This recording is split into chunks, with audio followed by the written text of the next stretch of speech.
The burning arrow of time. If you all recall the Barcelona Olympics, the burning arrow of time tries to evoke the memory of the runner who has passed the flame around, the series of runners who've passed the flame around the world and come into the Olympic Stadium and pass the flame from the torch carrier to the archer. And the 150,000 people in the Barcelona stadium go silent in awe. The flame is now only on the arrow, and the archer launches it through the night sky and hits the target square on, and it flames up, and a great cheer goes up from the crowd. Well, that's what we're trying to do with a venture capital-backed technology company, is we're trying to launch that burning arrow through the night sky and hit the target.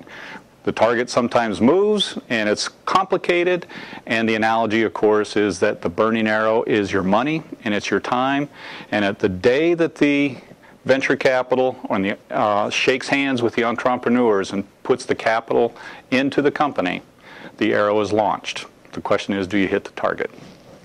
Okay, so what I have up here is a timeline.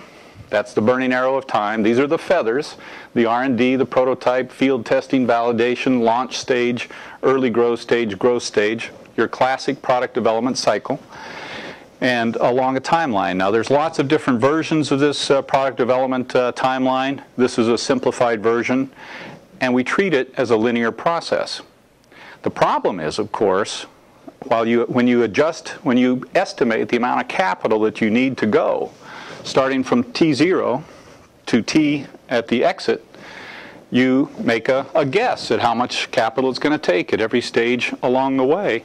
And it's a nice, linear, neat process, right? Well, not so correct. It's frequent to see some delays. We may run into a problem in prototyping and field testing. We build the first one, we run out to the field, it doesn't work, we come back. Well, that adds a loop of time, a loop of money to the thing. The same thing in validation. Validation is a huge aspect and a major focus of this talk and my learnings in working with startup companies.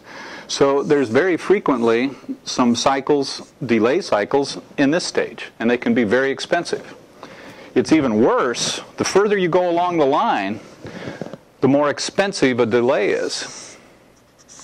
So the whole object of managing in a startup is to manage these excursions to minimize their departure and their width, because time is money. In a downturn, my thesis is that these circles get even bigger. So it takes longer. So if you stub your toe along the way, in a downturn, the loops get bigger and more expensive. So that's a real challenge.